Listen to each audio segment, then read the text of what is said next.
The name Muhammad is hugely popular amongst Muslims around the world. After all, it's the name of Islam's holiest prophet.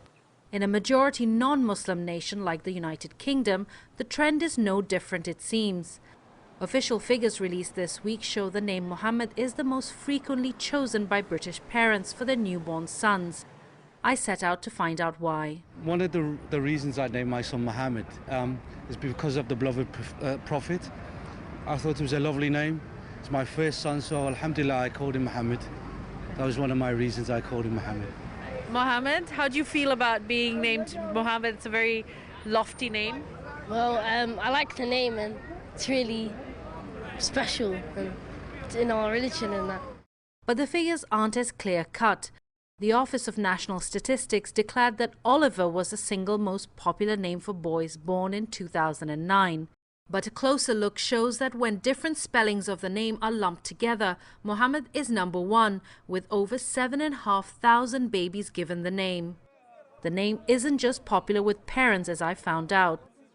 Mohammed, a lot of parents choose the name Mohammed for their children, and that's quite obviously documented. But there are a lot of adults like yourself, when they become Muslim, they adopt the name Mohammed as well. How does that feel? When I think about that name, recently I went to Morocco and someone said, your name is Mohammed, you know, you have to live your life.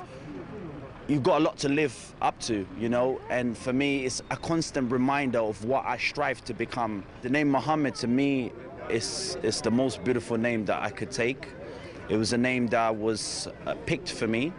When I converted to Islam, I asked a scholar to give me a name, and he said, you know, why don't you have the name Mohammed? Because it represents a person who lived here, which was the best of mankind.